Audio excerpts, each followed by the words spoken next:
That's Scotty, I'm Motty. This is Scotty and Motty, the first one of 2023, my friend. Yeah, man. Happy New Year. Happy New Year to you. How did you get on a New Year? Was it enjoyable? Was it bearable? What's the sort of level? It was between the two, I guess, between bearable and enjoyable. It was weird, actually. I didn't know whether to mention this because I always feel like when you do charitable stuff that you shouldn't really broadcast it, so you can maybe edit this out. But we don't edit on this channel. On Christmas Day, I went down to a church doing food bank stuff.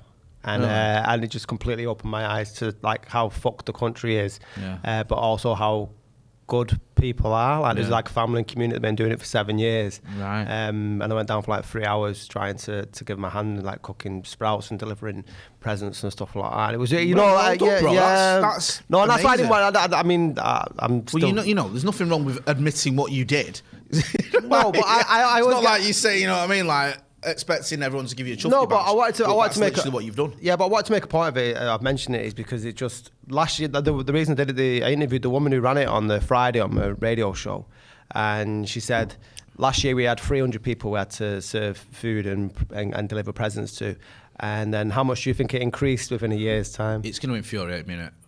I'm guessing it increased by quite a lot. It doubled. So within 12 months there was 600 like homeless people, and there was like people with kids and stuff like that turning up for food, and then I had to go around delivering presents to stuff to families, and one family in particular that I dropped presents off, the kids just their eyes lit up when they seen selection boxes, and it's like, you know, and like it was just, you know, it's really sort of humbling, grounding, I think. That. And I know you're not doing it for a pat on the back, but you deserve credit for it because it's so.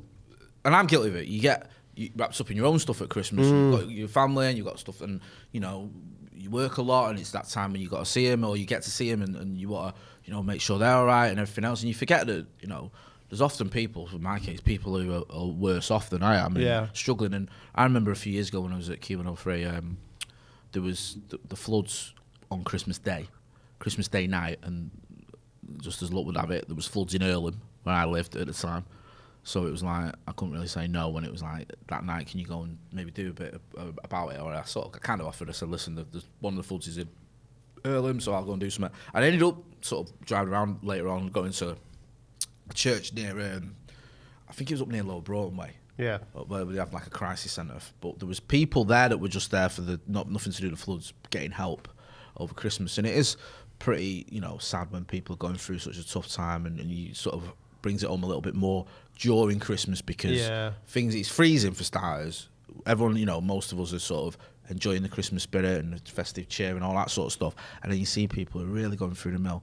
And on the Q103 front as well, we used to do Cash for Kids, and I used to do the interviews because for Cash for Kids we used to put together a radio package where we'd say, everyone don't know what Cash for Kids was, is literally what it says on the tin. It would be people across Greater Manchester would donate presents and gifts, or money if you wanted to, and they'd give gifts and helping hands to families that were struggling in Greater Manchester. And I used to do the interviews with a lot of single mums and mums that were struggling and had kids, and they didn't have much money, and they'd tell you little stories about Christmas Day being a tough time because you haven't really got much to give them and all that. And we used to do that push for it, and it just brings it home, doesn't it? Because there's so many people out there that do go through that, and it can be a horrible time for some people. Yeah, I mean, yeah, and I knew like I was going to see my kids later in the afternoon. I thought I can either sit down and like binge something on TV or try and make use of myself. But the one sort of, there's a lot to take from it, especially on the sort of community side, because people have been doing it for 7 to 10 years, like in Salford. And when you see the statistics of, I think we've become that desensitised. We'll get talking about the football. Yeah, well, don't worry. We don't minute. stick to a script. We'll talk about football in a bit. But you know, when you see, it's just black and white numbers. It doesn't mean anything because you can't see a face to it. Yeah. Do you know what I mean? Like, so many people homeless or blah, blah, blah, and because it's that much sort of press telling you the same sort of stories day in, day out, you don't really see the face behind it. Yeah. But then to see that up front and stuff, it was just proper. What was the motivation, if you don't mind me asking? I've wanted to do it for a long, long time, and I just, like I said, this Christmas was going to be a bit different for me, and I thought I can either sit on my ass and mope, but I thought I could go and try and, you know, help out. And then when I turned up and all that, they were dead happy, and like, I was like, give me a mop. I cooked like fucking 260 slices of cake to deliver out and stuff. It was just, I'm gonna do it next year. Honestly, it was like one of the best sort of Christmas experiences. It's like a Scrooge moment in some ways. Do you know what I mean? Where you sort of like, I think just on a personal level, recently there's been a lot of sort of switches going off in different reasons, but that was it was like, so in terms of Christmas, that was probably one of the highlights, and then in the evening I bought one of my daughters a tablet, or Santa had bought one of my daughters a tablet for Christmas. So she's been good, she's on the good list. Yeah, I forgot to install any of the updates or accounts or anything like that. So, were you able to sort that? Let me put it this way, my cake slicing skills were better than updating an app.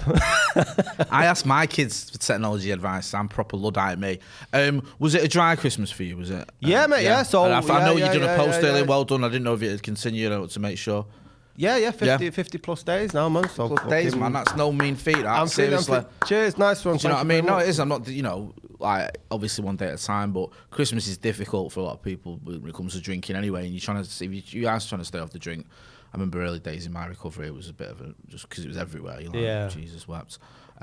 But no, I mean, well done, man. Keep going. It was difficult at my parents' house for Christmas dinner because everybody else was getting levered around the table. Yeah. And it wasn't because I had the urge to drink, it was just the urge to try and tolerate them. No, that's it. That's it. That's the thing. And sometimes it's not, it makes you want to have a drink. Yeah. It's just when you hear the same story 7 times off the same person. Yes, I know. And I could picture the person around the table. Or you get asked for the 50th time why you're not drinking. Off the same person you've been sat next to for the last 3 hours. Do you know what I mean? Them ones, it can be a little bit testing, but my life gets easy because everyone in my sort of family and my close network knows I don't drink now. Yeah. So it's not as bad. And obviously, because we did a thing where we were at her mum's for Christmas dinner, a bit of a quieter one this year. She's got a tea room. Sometimes she's had like loads round, but it was just literally me and my lot and her mum and dad. And then for Boxing Day, we went around my mum and dad's. It's a similar sort of thing there. So yeah, it was nice and chilled. And then New Year's Eve was round at her sister's, or my sister-in-law. So it was all right, man. It was good, and usual stuff. It's just sort of like chilling and that. Nice to have a few days off, and then we did the event in Dublin. We was chatting about earlier, and that was great because it was like me, Macca, Stephen Howson, and Joe, and Brian McClary. Well, went over to Dublin. Had a great time there, great reception, live event. A few people were asking about Scotty and Motty, and I was just saying then we'll have to do something where we get maybe us, Sloppy Joes, Paddock, the lot. Yeah, let's do like a little mini Avengers podcast. I was gonna say like a little festival. Yeah, Avengers Assemble. So big thanks to everyone who came out there. If you're watching and you was at the event, we appreciate the support because I was pretty nervous, to be honest with you. Not about doing it, I was looking forward to it, but I just thought, there's no one there, or if they start getting heckling, or what's this shit? Get on, get Chucky on. Do you know what I mean? Because the first bit was just us. But when like you start telling a story, you start with a joke, and people just laughing straight away. Was that like so would you say that was your first ever live sort of thing in front of an audience? That you've like performance? Would you say that's the? I mean, my performance at Woodhouse Primary's Nativity Play still spoken about to this day. Is it really? 1991, yeah. Wow. Do you know what I mean? I carried that. I held that audience in the palm of my hand. And my performance in Greece at Urmston Grammar School. Who were you in Greece? I was Roger. Who the fuck's Roger? Yeah, in the film he's not called that, he's called something else. And my lines were a mixture of the other guy's lines. There's another guy called Sonny, another guy called Dude. And it's like, if you look at that, if you listen to their lines, I had most of their lines. So like you basically had a drama teacher that was a failed writer and thought, right, I'm going to be creative with it. Well, do you know what it was, right? I did Grease because I wanted to, when I was like 13, 14, I was quite into sort of, performing. I did that, and I kind of lost interest after. I enjoyed it. It was a good laugh. And then the next year, he did Of Mice and Men, and he said to me... Lenny.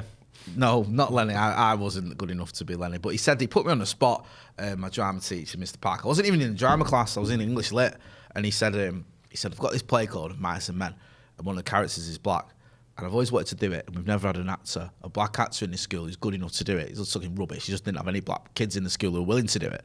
And he's like, "Would you be up for doing it?" So I did that Of Mice and Men as well, and and that was it for me. How did that feel then? Because you're the only black person, that's why you got the role.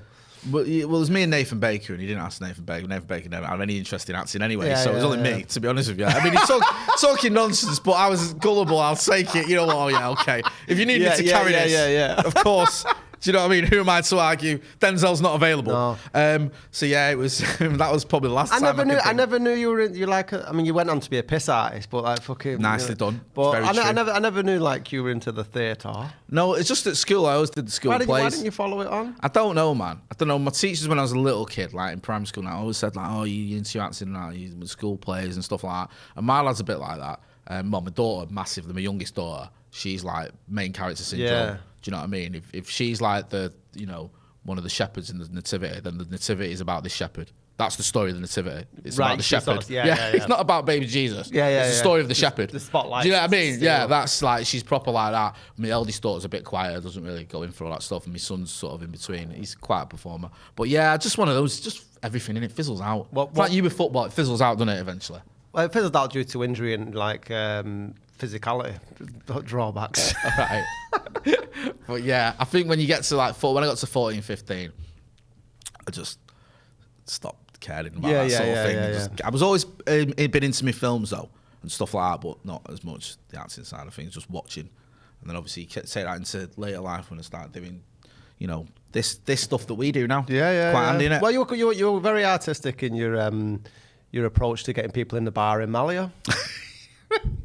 You really were. Yeah. That was a sight to behold, watching you trying to get people. Nonsense. You get in my bar. Yeah. I remember being sat in, was it Bar Nova, wasn't it, where you were? Yeah, I had a few because I lost a few jobs out there as well. I remember I got sacked from one. Then it was that Bar Nova, wasn't it? No, that was was that the karaoke bar? The karaoke bar. Yeah, I got sacked for being too drunk. Where Peter was the DJ. Yeah, because he spent all this money on flyers, and they were paper flyers, and he kept going on about these flyers. Like, I've got these flyers, when these flyers come, we have many customers and all this, right? I was like, yeah, all right. Do you know what I mean? Like, he's going on about these flyers. Anyway, these flyers came, they were all paper, and I'd been drinking all day, I was steaming. So, like, he gave me these flyers, like, he spent all this money on these flyers, I don't know why, it was terrible. And then, because I was pissed, I dropped them all, and they blew away. There was like a wind, and I started laughing my head off because I thought it was really funny. And he came out and started shouting at me, which made me laugh even more. And he just sat me. Yeah. He just really sat. I was like, fair enough. But he was all right, though. I still went back there for a beer and that with him. But yeah, then I moved out to Xenia Bar. But yeah, it was such a laugh down Mally. Just you say all sorts of nonsense just to get people in the bar. Do you know what I mean? Like, Bobby Davro's in there telling jokes. Is it? Yeah, mate. I'll go and check him out. There were some footballers though when we were down. Remember Marcus Stewart was there when we were in Malia? Jermaine Pennant. Michael Ricketts. Yeah. He was there. Who else was there? There was a few, wasn't there? Was it Barry Ferguson, I think, was there that summer? Yeah, Barry Ferguson was there. Didn't he with somebody that we know? Yeah, I mean, I wasn't going to go down that route, but you've obviously decided to anyway. I knew that when you told me that, I thought, right, we'll just swear that one. But yeah. A long time ago. Yeah, a long time ago. What isn't a long time ago is Erik Ten Hag's reign at Manchester United. No, that's current. That's present. That's current, present. Scotty, you're very much a realist. Some would argue a cynic. Yeah? You're not easily pleased when it comes to football. That was me 2022. I'm optimistic now. Yeah, all right, okay, new year, sorry. new me. Yeah, new year, new me. The streets are paved with gold. We're going to win the treble this year. That's where. Wow. Yeah, we're going to win trophies we're not even in. That's how good we are. Give it a week. Yeah.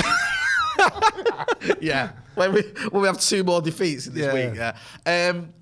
But on a serious note, like you were never convinced by Ole Gunnar Solskjaer. It's safe to say that. You sort of early doors, you had your reservations, and ultimately you were proven right.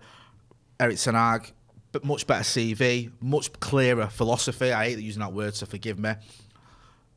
Signings that have made sense, fit the system and are successful. Getting the best out of some of the players. We've just done a video on Stretford Paddock where we talk about players that have improved under him, the likes of Marcus Rashford's an obvious one, Delo looking like a decent... Luke Shaw, centre-back. Luke Shaw, like a prime Franco Baresi at the weekend, wasn't he? I know it was only against Wolves, but fair play to him. Are you getting carried away? Yes. Are you getting there's something special happening here? Because I am. Yeah, I mean, like you mentioned there, my criticism of Solskjaer's time at United was, if anyone follows me on Twitter will know what I thought about it, and I just thought it was a terrible choice for a permanent manager at least. So if you do the contrast between Ten Hag and Solskjaer, then obviously how can you not be optimistic and get carried away?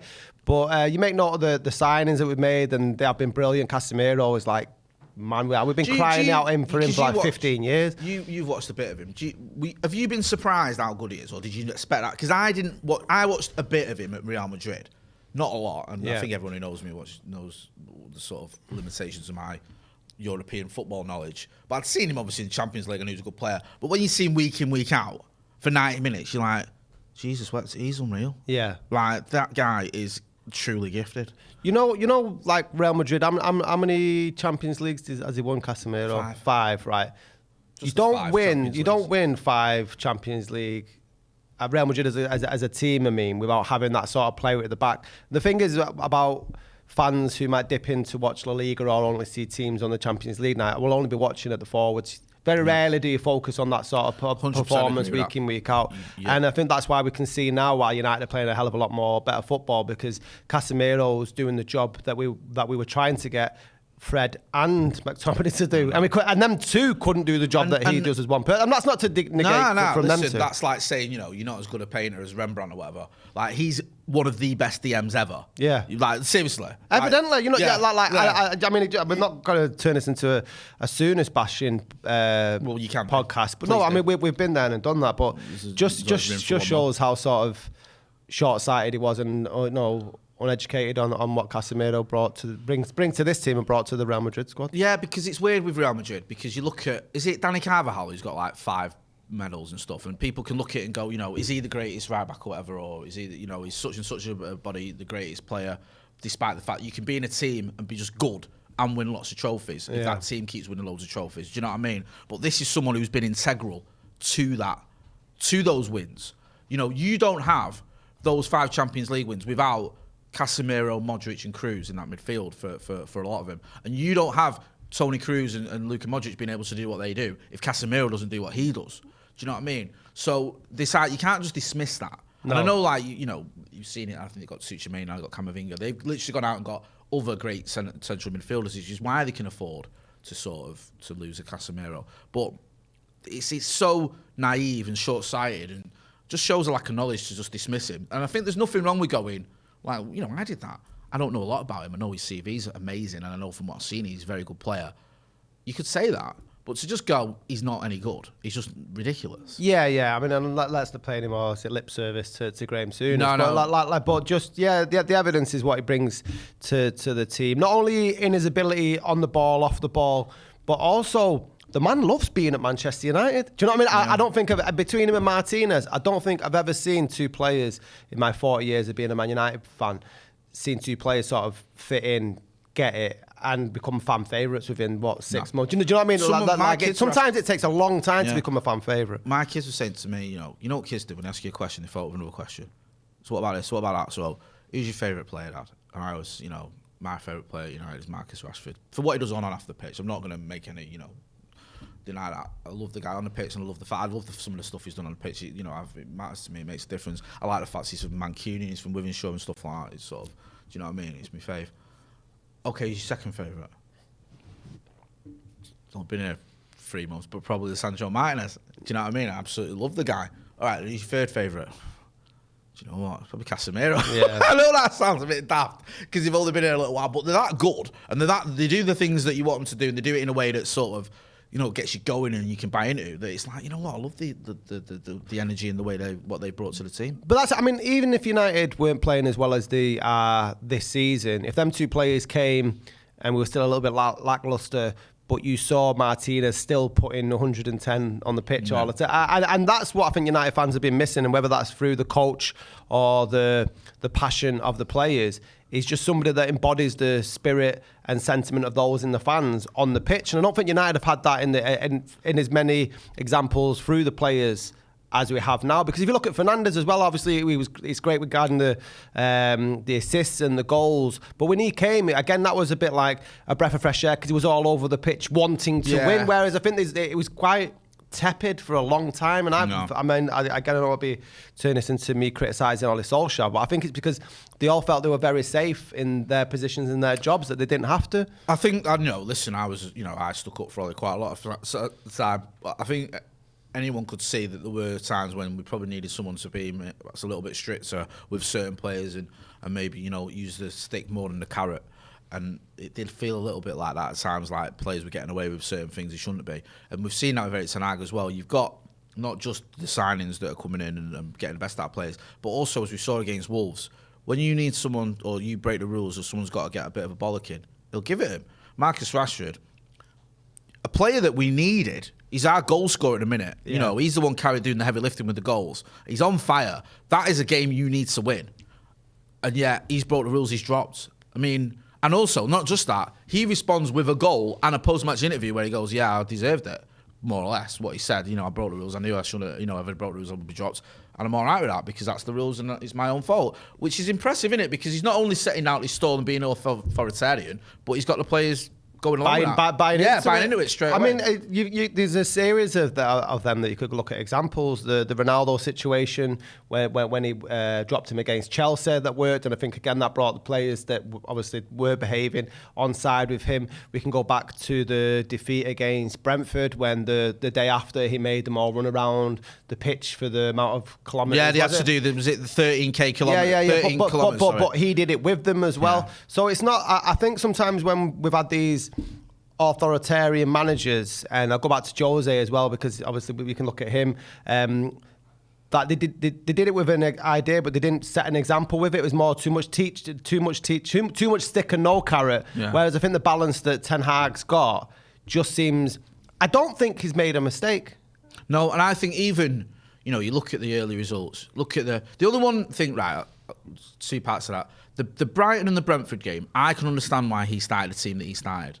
I understand why he sticks with those like Maguire starts. I'm not blaming it on Maguire. It wasn't just his fault. But I can see what he was doing. He was going, right, these are the players who they've been at the club longest, the stalwarts, so they've had a decent pre-season. This is my team. Brighton, not great. Brentford, a disaster. Liverpool, he's turned it around. Yeah. I can see what he was doing against City, where he went McTominay, Bruno and Eriksen. A mistake in hindsight, a bit naive. But you learn from that. Do you know what I mean? And I think Villa is the other defeat where you go, okay, certain things didn't go our way that day. And not to mention, I don't like blaming the referee, but the referee got it wrong and he admitted it on the free kick. So even when there was things that haven't gone our way, you can see why they haven't. Do you know what I mean? Yeah. You can see that it's made sense. It's not like he's gone, right, I'm going to drop De Gea and put Tom Eaton in there and I'm going to play Harry Maguire up front and then we've got battered and you've gone, why the hell did you do that? There's a rationale behind most of the decisions. I think when those teams were announced for those games I've mentioned, there was a logic behind them. And it kind of made sense. Eriksen was on fire for us in midfield. So was Bruno and McTominay. So it's like, okay, I understand why he's not dropped any of them. Yeah. Do you know what I mean? And it's all out in the, with hindsight and everything. And you've hit the nail on the head as well with the Ronnie situation. That could have been awful, but he dealt with it. Yeah, and when I say he hasn't made any mistakes, I'm talking more of the sort of how he's managed to play. That's what I mean. Off the field, because I think tactically, obviously, I mean, it's a new league and stuff, but outside of Klopp, outside of Guardiola, and maybe Arteta, you've got to say that it's probably the best performing manager in the league. I think so. I mean, if you look at the maybe Eddie Howe, the producer Ethan, who's covering for us from the Sloppy Joe's podcast. We should have given you a mic, actually, shouldn't we? Sorry, Ethan. But yeah, you'd probably argue that Eddie Howe's up there, and I think that's you'd argue that Eddie Howe would be up there if you had a microphone. Yeah, but if you haven't, then you can't. So well done. So yeah, I think as well, what you can take from it as well, you can see how managers have struggled this season. Graham Potter at Chelsea's having a bit of a time of it. Even Conte, who I like as a manager, I think he's a very talented manager who had a full pre-season. Like I was saying on Paddock, that Conte with a full pre-season worries me a lot because I think if he's got a full pre-season with these players, he'll get a tune out of him.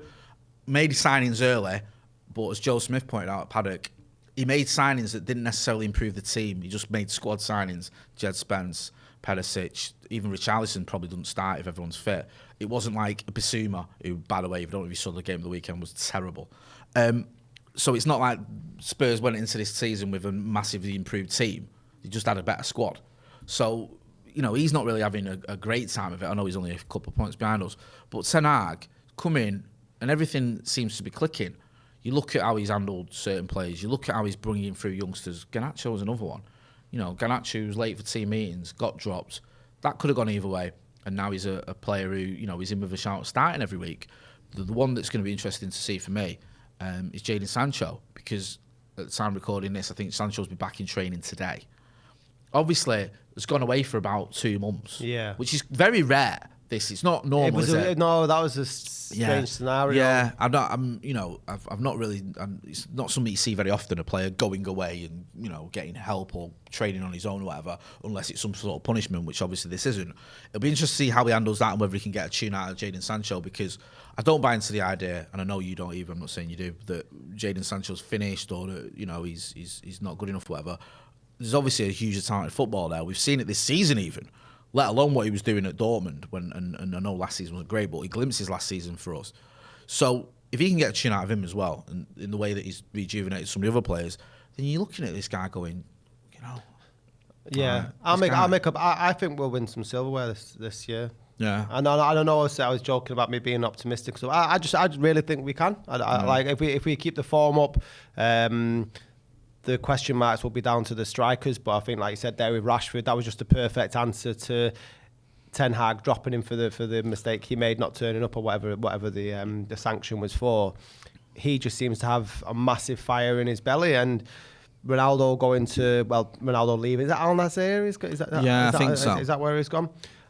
Remember when all the players were so happy that Ronaldo came back, and you looked at how the likes of Rashford and Lingard were all sort of looking up, and because Lee Grant did an interview about it, didn't he? And everyone was not having cake after the meal and all that. We're sort of all looking up to him and stuff like that. And I was driving in, I was thinking this. I think Ronaldo is a great example of saying don't meet your heroes, because I think Rashford probably fell by the wayside because everything was going through Ronaldo, and now he's taking it on his shoulders, as it was before Ronaldo came. Really, we're still our best striker before Ronaldo came to United. I just think now strength to strength. From strength to strength. From strength to strength. No, I agree, and it's a happier place to be at Old Trafford, and I've not done away under Erik Ten Hag other than pre-season, but at Old Trafford, you know, it feels like, you know, you go in there with a bit of optimism. The atmosphere is good. People are buzzing under Ralph Rangnick, and certainly, you know, towards the end of Ole, it was a chore. Yeah. It's like Louis van Gaal's era, you know, when you go in there and you're like, oh, here we go again. Do you know what I mean? Like, football's terrible. When the conversation is, he bothering this weekend? Yeah. I've got a ticket. Do you want it? No. Yeah. When you know you can get a spare for United versus Liverpool. When you get them ones where you go like, I've got a ticket, and the messages, I was just about to message you, see if you want mine. Do you know what I mean? I go no matter what, but there's times when you're like, oh, here we go. But no, it feels like I'm looking forward to the games now. And you mentioned there about silverware. We're in a very, very strong position because, you know, you've got the quarter-final in the League Cup against Charlton. Obviously, that's a winnable game against a team that's 17th in League One. Let's not kid ourselves there. Then you know, if you get past them, which you should do, you're in the semi-finals of a cup competition. Barcelona, obviously, is going to be a difficult game, especially with Lisandro Martinez missing the first leg. But you've got Luke Shaw, who's come in on the left side, centre back, who's been absolutely fantastic. And also, I think that if United, and it's a big if, can get our strongest 11 there or thereabouts, I think we can beat anyone. I think if you look at our strongest 11. Then there's quality in every position. It's just when you get one or two injuries, especially like you said with Marcus, or one of the strikers of Casemiro's out, that you might go, okay, now it's a bit of a worry, because he's such a big player, and Marcus is such a big player as well. But in a cup competition, if you can keep a strong enough team for those games, then there's every reason to believe you can finish with a bit of silverware. Yeah, I'm fully confident we'll finish top four, and I think we'll do Barcelona. Yeah, and I think once we've beaten Barcelona, then anybody else looking around who else is in the competition have got to look at us to be possibly one of the favourites. The League Cup, I think City are probably the most. It's City Chelsea in it. Yeah, for the League Cup. I'd fancy us against Chelsea. I think City will probably have an eye on the Champions League, so I don't think that they'd be invested in putting their full team in. So it could be United Chelsea final. League Cup. I hope it is. So I'll make a prediction. Go on. I'm going to say a League Cup and a Europa League double. That's the Jose Mourinho 2017 special, isn't it? Yeah. But you can't have Erik Ten Hag on the pitch going, because he's counting the Charity Shield. Do you remember that one? I love that with Jose. Everyone's celebrating. He runs on, tells everyone, come on, free. And it's like, yeah, right, free trophies. And everyone, even you can see half of them going, free. I don't remember winning free trophies. What are you on about? Oh, right, the Community Shield. Yeah. Well, that's Jose, and, that's why at the time anyway. What does Luke Shaw's emergence as being the greatest centre-back that no one knew we had mean for Harry Maguire, That's a very good question, given Maguire's performance? People said he was all right in the World Cup. I wasn't overly. That was me, Like, that's the Alan Partridge me. Yeah. I thought you had a good World Cup. I'm not gonna lie to you. I'm not gonna change my mind after it. I thought you did well. I said though that ain't enough for Erik Ten Hag. Ain't gonna go right. Well, you're my number one guy now because you had a good World Cup. I'm gonna drop the guy I spent 56 million quid on. And I'm gonna drop the guy that's won 4 Champions Leagues and won the World Cup because you've had a good World Cup. That ain't happening. Are you sure? Danny Murphy told me otherwise. Danny Murphy said that Maguire should get back in the United lineup. Yeah, I saw Danny Murphy that's never managed a football club in his career. Danny Murphy that works for TalkSport and also said that Argentina team that won the World Cup wouldn't get in the England team. Not one player, maybe Messi. maybe Messi. Maybe Messi. Right. That Danny Murphy. So what did you make of that? I thought it was an interesting argument to make that the guy that got knocked out at the quarter-final stages of the World Cup should start ahead of the guy that's playing in his second World Cup final in 4 years and the other guy that's just won it. I think that is a difficult argument to make when you're using things like logic, evidence, or, reason. It's just pure bluster and it's nonsense. And what makes me laugh about that is, and I don't hate on Maguire, I think it's not his fault we overpaid for him. I think his confidence doesn't look there for me in a United shirt, and I personally think it's better for all concerned if he moves on. And I'd love to eat my words. I'd love to turn it around and be fantastic for United. Even against Forest, against Forest and against Wolves when he comes on, I'm a bit nervous for him. But yeah, I just think that's nonsense. And then now you're in a situation where when Martinez is out, I don't buy this illness thing. I think Sanai's being kind there. Oh, he's not well or he's not fully 100%. He came on against Forest, Maguire, and was still not fit enough to start against Wolves a week later or 4 days later. Come on, man. He's preferring Luke Shaw as a left-sided centre-back because he thinks Luke Shaw's a better player. Harry Maguire's played at left-sided centre-back for Manchester United, about 100 times, whatever it is? It's not like it's a new position to him. I know he's not left-footed, but that was literally where he used to play. He played there, and you'd have Lindelof or Varane on the other side because it was always him and Shaw, wasn't it, together? And now it's like, they can't play. That doesn't work anymore. He's not well or whatever. It's nonsense. He just doesn't. I just don't think he fancies him. And I think that he's got every reason not to fancy him. I agree with you completely that for all parties concerned, that Maguire finds somewhere else to ply his trade. And I wouldn't be surprised in the slightest to see him in January or maybe in the summer go to Roma, play alongside Smalling under Jose Mourinho, because we know Jose Mourinho was a fan of Harry Maguire, and so I know you're playing Italian football and it's a little bit different and stuff. And he doesn't need the pace that It's a good place for English centre backs, isn't it? Or players to go to.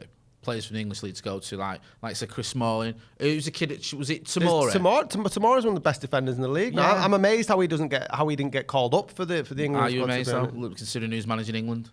No. Anyway.